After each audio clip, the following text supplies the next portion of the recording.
Hello, everyone. Today I'm with a special guest, Mr. Zachary Woods. Hello, everyone. So, Mr. Zach, could you please introduce yourself? Hello, everyone. My name is Zachary Wood. I'm a teacher here in Erbil.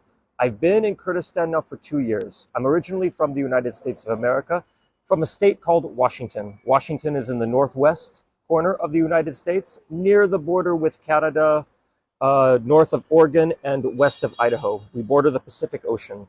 And I'm from a small town called Forks. Forks is a very small population, only 3,200 people. So living here in Erbil is quite a new experience for me. Wow, nice. So, what about your educational background, Mr. Zach? Could you please? Yes. So I went to Gonzaga University in Spokane, Washington. Gonzagi? Gonzaga. Gonzaga. Yeah, Wow. Gonzaga. It's a private Jesuit school in Wow. Spokane, Washington. Wow. And there I studied history. I graduated with a bachelor's degree in that subject. Nice. So, when you came to Kurdistan, what main differences you noticed? Oh, there were many Oh, differences. there were many. So there were a lot of differences. For one thing, one of the obvious ones was time The height. management. The height? The height of everything. Everything is much more smaller, right? Oh, that's true. You know, from coming from the U.S., we have big cities with towering skyscrapers, Wow. and here the buildings are considerably smaller. Also, I think people here are more used to a more rural lifestyle than we have in the U.S., or more urbanized. Wow, And another thing, the food's obviously quite different. nice. Do you like the food here or? Some of it, Some of it. some of it's good. Like I enjoy biryani, of course. I think it's one Biryani. of the most popular foods here. I love Kurdish kufta. Kufta? Wow, Yeah, that's actually my favorite Kurdish food is kufta. wow. For you, it's kufta every day, right? If I could make it, maybe I'd do it every day. You will make it, hopefully. Uh, You if will I learn the if, skills. if I learn how, possibly. But there are some Kurdish foods I don't like. Like, for example, I don't like dolma. Dolma, wow. I really don't like it. That's uh, a very controversial take, right? Motivational? No, a very controversial take. Oh, controversial. You hate dolma. Yeah, because I know every Kurdish household makes it, especially when they go on picnics. Every family has dolma, which is it's unfortunate for me because I don't like it at all. Yeah. So, nice. But there's something I don't like even more than dolma. Yeah, please. Yeah. That's pacha. Pacha. Oh, Wow. pacha. That's Pacha. also it's a very hot take, you know? I don't think so because I've met about an equal amount of people who Wow. like and dislike pacha. Nice. Okay, so in terms of like cultural relations between the people, do you see any, let's say, any problems like in terms of the Kurdish mentality, or do you see any home for improvement? Well, actually, there is some things I think that could be changed. Probably one of the most obvious for me when I first arrived was time management. Time management, wow. Yes, time management. Where I come from, it's an expectation that people show up on time for certain events, certain occasions. But here, I think it's normal for people to show up Late? 10 minutes to even 30 minutes Wow. after we're supposed to arrive somewhere. And this is very different from what I'm used to. And I think, yeah, there probably is some room there for change. Wow. So that's very interesting that we are wasting time, you could say, right? Well, I don't know if wasting time is the word I would use, but The Kurds are wasting time. if people would be a little bit more conscious of time management, then I think things here would maybe run a little bit more efficiently. That's so true. So, Mr. Zach, beside the time, are there like any psychological problems? Maybe you notice like any sociological problems. For example, are the Kurds like productive or they are lazy? Are there any like What a home for? question. Well, it largely depends on the person, but It's very individualized, right? in this aspect, it's very individualized. But there are other things that are more communal, and I'll explain a little bit more Yes, as we yes. go along. Yeah. But one thing is that some people are not as productive as I think they could be, and tend to, I guess, as we would say in English, cut the corners when it comes to work habits or personal habits. And people are more, they spend a lot more time in their social life, so to speak. Wow. So what main like sectors in Kurdistan you see that you see any that like they should be improved? Like, is it the educational sector or like Oh, the film sector? well, I do think that the educational sector needs to be reformed, but this mostly has to do with the post-secondary, like from elementary school on through high school sections of education. Like, for example, I don't necessarily think that imposing an exam on students during their senior year that determines what they can study in college is necessarily a good thing, because frankly, we don't really know what we want to do when we're 17, 18 yeah. years old. I love how you are more focused on the smaller skills, not on the like colleges and universities, right? Well, colleges and universities, there's a wide selection, and students have the ability to choose where they want to go. But what I'm trying to get at is that students need more flexibility in choosing what they would like to pursue as education. Like, if a student wants to be a doctor, should be more free. Yes, I think so. Like, for example, if a student wants to be a doctor, I don't think that it's necessary that they score a certain percentage point on an exam that gets to determine that. In the United States, for example, students aren't admitted to medical school until after they receive an undergraduate degree. So, Wow. and you can study virtually anything you want. You can study English or history and still be able to go to medical school as long as you take the necessary prerequisite courses. Even with low grades or Well, of course, your grades need to be good. Otherwise, the school may not admit you. But that's one of the good things about undergraduate education, is it gives you the freedom to be able to improve upon yourself than when you were in high school. nice. So we don't have that, right? I No, think that no, it's not that improved, you can say. It's not very improved here. I would So I would argue that that's the aspect, I think, of the society that needs to be reformed. you mean more of an educational leverage? This aspect of education, yes, Wow. the This post-secondary small high school education. aspect, right? I think that that's something that definitely needs a big change. Yeah. So, Mr. Zag, like, as we know, you're also a great English teacher. So, So thank you. yeah, yeah. So, You give me a little bit too much credit. yes, yeah. Some people might get jealous, right? Okay. So, Mr. Zag, you're also a good English teacher by many standards. Do you have any, let's say, any advices? Like, do you see any problems that could be improved in terms of people learning English? Because you see a lot of Kurdish people, they try to learn English now. So, what's your hot take on that? Well, of course, the younger that you start learning a language, the better that you're able to retain it. What if which they are is- not young? Well, one of the things that I always give people in terms of advice, especially when it comes to speaking, which is more of the emphasis that I place on English, is in their ability to speak. And that, Speaking, yes, speaking. not writing, and Well, writing is very important, but I think that for here, there's a greater concentration on For here. speaking, yeah, than, for example, in the States where I'm from, where there's a greater concentration on writing and reading, for example. These things are important. Writing is important, reading is important, but for here, I think that a lot of people want to place a greater emphasis on speaking and their proficiency. people don't know how to speak, right? Well, there are some common mistakes. One of the most common Could you mistakes. please name some? Yeah, of course. There's one of the things that I've noticed is people don't differentiate a lot between the past and present tenses, Wow. right? Sometimes people mix them, combine them, and use both interchangeably. Like they'll use Wow. something in the past tense for the present, or vice versa. And that's something common that I've noticed among people here. One other one, and this is kind of a more humorous one, Yes. is I know that in the Kurdish language, there's Yes. no words for men and women, right? Yeah. It's not a gendered language, Yes, yes. but English is. And so often when Kurdish people are talking about a person, they sometimes mix up Yeah. the genders. Like, So for that's example, they call a boy she. yeah, and even it A sometimes. country, like a country, you know? Yes, even a country, she or he, which is a more humorous aspect to it. Like, she is great. If you talk about America, right? Mhm. Like, they will say she is great or he is great. Mhm. But Mr. Zach, do you think that focusing too much on English might ruin their other skills in life, or you don't really care about that aspect?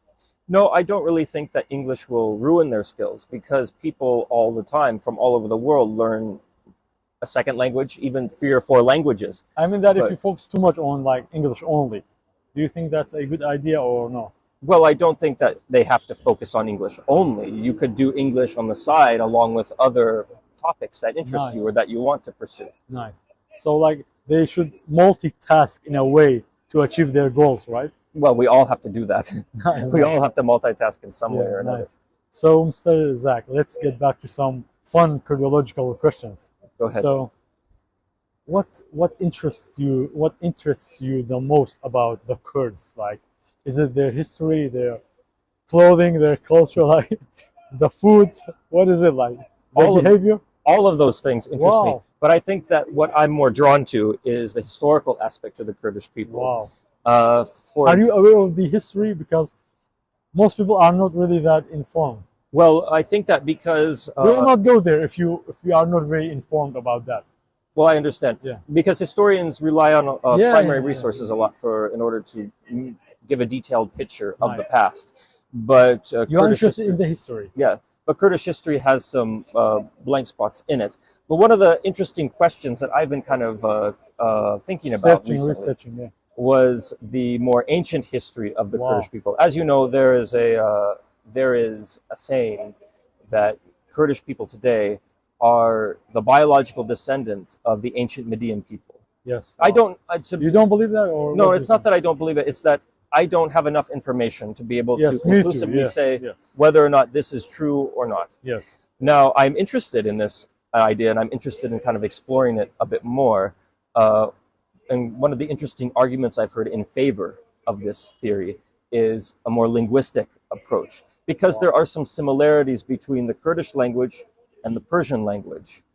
And of course, the Median people did share a common ancestry with the Persian people. Yes, correct. And of course, the very famous Persian king, Cyrus the Great. His mother, Mandane, was the daughter of Astyages, one of the Median kings. And so there is also a biological connection between them as well. So the linguistic connection is something that I think It's very supports. strong, right? It's something I think supports this theory. Nice. So I love how deep you go into the historical aspect of the Kurds. Like even I, as a Kurd, I'm not really that deep into it, but I really appreciate that a foreigner or like someone who's not born here is that much informed about that. I think that's great. So that was the historical part. What about the culture, the clothing? Do you like the clothes here or the sartorial? Well, There Kurdish clothes. I like Kurdish clothes, and actually, I like them because they're very comfortable to wear. Yeah, very comfy, They're very big. very comfortable to wear. But I will say this: I don't know what the word is, what you say in your language, but Kurdish pants. They're the largest pants I've ever worn. Like you could fit Sharwa? sharwa, yeah, Sharwa, the yeah. pants, the Yeah, Kurdish sharwa. pants. You could fit Not like pajama, not pajama. no, not pajama. Yeah. Pajama is what you wear at night. Yeah. But the pants, you could fit maybe 3 people in one Wow, in one pair of pants, yeah. which is fine. It's fine with me, but you have to really make sure to tie it on very well. And Some people tailored very wide, right? Like Mhm. very big. and of course you have a pishtin. Yeah, pretty. The Are you pishtin. a big fan of that, or you? It's fine, but I It's like can a belt. yeah, I like a belt, but I cannot. I don't know how to put it on myself because I have to wrap it around like this. Yeah. But yeah, yeah. so I always, whenever I wear Kurdish clothes, I have to have somebody help me to put it on because I can't do it very well. It's a co-op mission. You can't do it alone. That's a partnership. Let's do it. Partnership, yeah. So, what about, for example, Mr. Zag? You see that there are a lot of social problems in Kurdistan. Do you think that it can be fixed politically or by education? Which one? Which side are you on? Of course, nothing can really be fixed politically. Nice. If you're talking about, it depends on the social problem itself. So we have to be more specific about it. But social problems can only be fixed through education. Wow, that's very powerful. So you are not a big fan of the political activists and stuff like that, like active duties. Well, we have a saying in the U.S., and that's all politics is local. So Wow. that means that in order to have a great political influence, you have to have some hold some more influence within a more localized, smaller setting, right? And here in Kurdistan, inevitably that revolves around the family unit, because one thing that you notice is that people here, whenever they become adults, like they turn 18 and even older, they don't leave their homes usually. They Yeah. still kind of Is that congregate. good or bad? Like in your I your don't think thing? that it's necessarily bad, but I do advocate for people to have a little bit more autonomy in their personal lives. And that means inevitably that they kind of need to get some space between them Far and away, their, yeah. well, Disconnecting. how there's a question of how far away you Wow. want to go. And sometimes people can live in the As same far as city. possible. So in my context, as far as possible tends to mean from one side of the country to the other side. Wow. And there are families that are like that. But here, a family can still be in touch, but they don't have to be super close. Nice. But that's one aspect that I'm not sure is going to change You anytime don't like soon. that. You don't like when you see there are a lot of people in one house. It's very crowded. It's very noisy. You don't like that aspect, right? And it should be changed. It should be changed or not. I mean, about the Kurds. I Like think in that here. I think that it would behoove a family, especially for couples who are newly married, to kind of give some space between Yeah. them and their parents, you know, to Yes. kind of create a life for themselves, a life of their own. And even a young person who just wants to kind of explore life in a more uh, well-rounded way Nice. can also kind of go out on their own for a little while. Nice. So, Mr. Zak, what about the nature of Kurdistan? Like, do you love the greenery or not? Do you see any greens? Well, Or there's have you visited any places? here in this country, there's greenery only in A this. country. It's not a country yet, but it will be. Well, here in this region, excuse Region, me, yeah. you'll notice that there is greenery only during a specific time of the year, and that's usually from March through May, through early May. But Wow. from late May through October, through November at least, I it's don't going to think be that dry. includes summer, right? Well, You don't like the summer part? summer here is very oppressive. Wow. It's too. Wow. It's Sorry that too we are hot. oppressing you. Well, it's not you; it's the sun. Yeah. Should Blend you them fix it? Well, I don't know how you plan on doing that unless you want to kind of hide it behind something. But go ahead, be my guest. Yeah. So, Mr. Zach, you love basically you love going out, hanging out, and visiting ancient places, right? You don't Yes. you're not a big fan of the modernized places, right? If you live in a place that has a great and lengthy history, then I think that those are more of the sites that should be more emphasized, because it's also going to be the draw for tourists, right? Nice. One of the reasons why I came here was because of the historical nature of the region. This is, after all, ancient Mesopotamia, one of the longest inhabited regions in history. Even here in Erbil, it's a city that's at least 8,000 years old. Yes. That's very significant, and that's Do you something have- that Kurds should take some pride in and should promote. Yes. Nice. Do you have any comments for people who don't like this kind of mindset, who are not going out to see the ancient places? They just want to visit the mall, you know, like the mall people. What do you have? Mall Any? people. Well, if I think that my advice, of course, this is just advice, and that's to broaden their perspective a little bit more, to kind of explore new things, open your perspective to new and different subjects. And there's nothing wrong with the mall. Even I like to go to the mall once in a while. But you could easily include your mall time with exploration time. That's so true. That's so true. So, Mr. Zach, about the ancient places, Yes. what interests you the most? Like when you look at an old sculpture, for example, an old statue, Of course, when I look at what are you thinking about? Is it like artistic or just the period?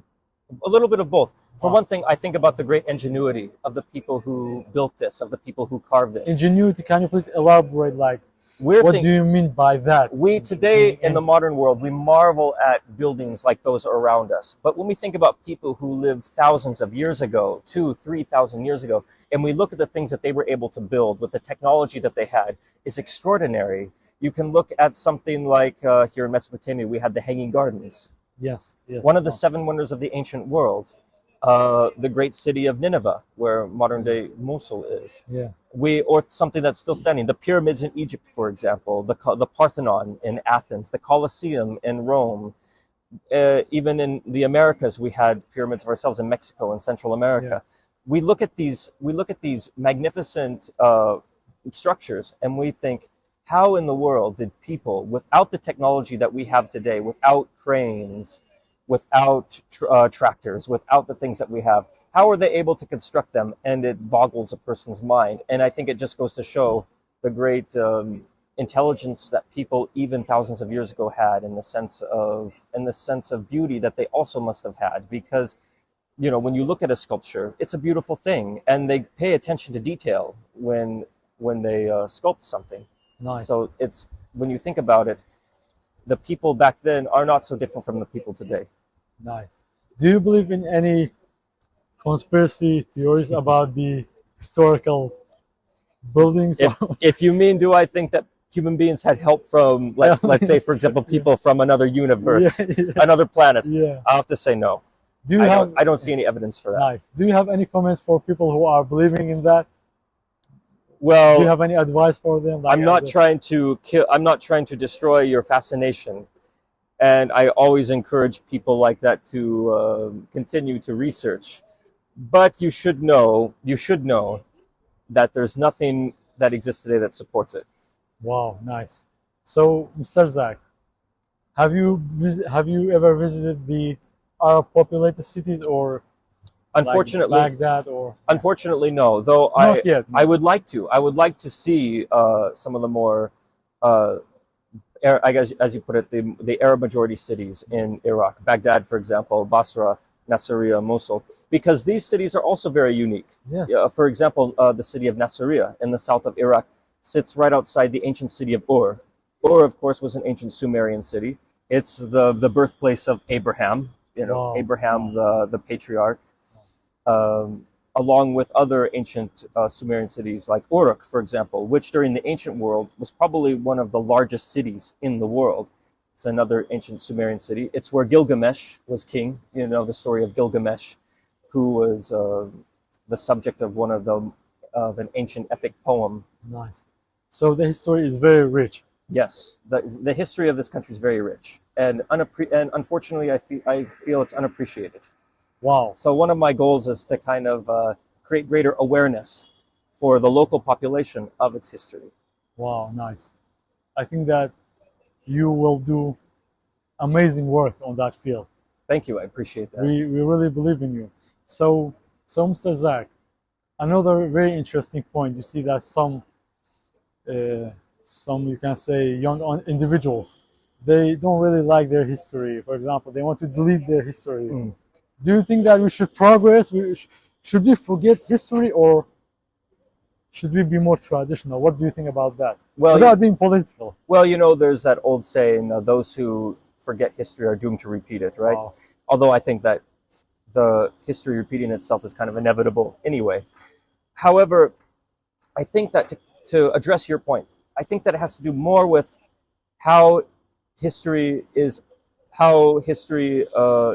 they approach history. Wow, how Because they tend to approach it more with a mindset of, okay, I have to memorize this person, this date, and this time, and then I have to put it back all out on a test, right? This is not really how I would emphasize the teaching of history.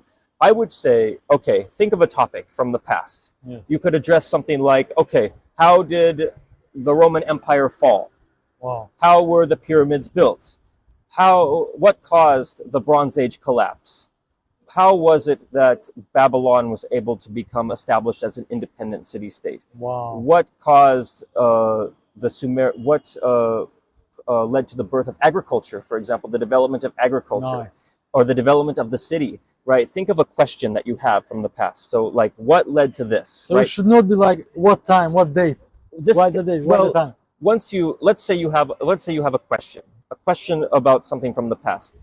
How was Alexander the Great able to conquer the Persian Empire? There's one. So you approach history with this question, Nice. and then you begin to do research into it. And inevitably, once you establish how something was able to happen, then the dates, the names, the Nice. facts, these start to flow, right? Then you don't need to be so worried about memorizing as much as you are thinking about answering that question. And Wow. once you put all the pieces together, as I said, the names, the dates, the facts, these kind of just flow with it. Nice. So, Mr. Zach, we really appreciate you, and it was a very fun conversation. Oh, thank you. I appreciate you having me. Thank you so much for being here with us. We learned a lot. And do you have any closing remarks or any final thought about history, Kurdistan, like any topic, like English? What are your final? Do you have any final thoughts on that? Yes, of course. My advice to you and the audience is to never stop learning. Always explore new avenues for education. Don't give up on it, and always pursue what interests you, right? Even if it's not history, even if it's not English, if you're interested in science, if you're interested in medicine, if you're interested in technology, always improve yourself in this subject. So never stop learning. Nice. Thank you very much, Mr. Zach, for being with us. Thank you for having me. We really appreciate you. And see you guys on the next one. Take care.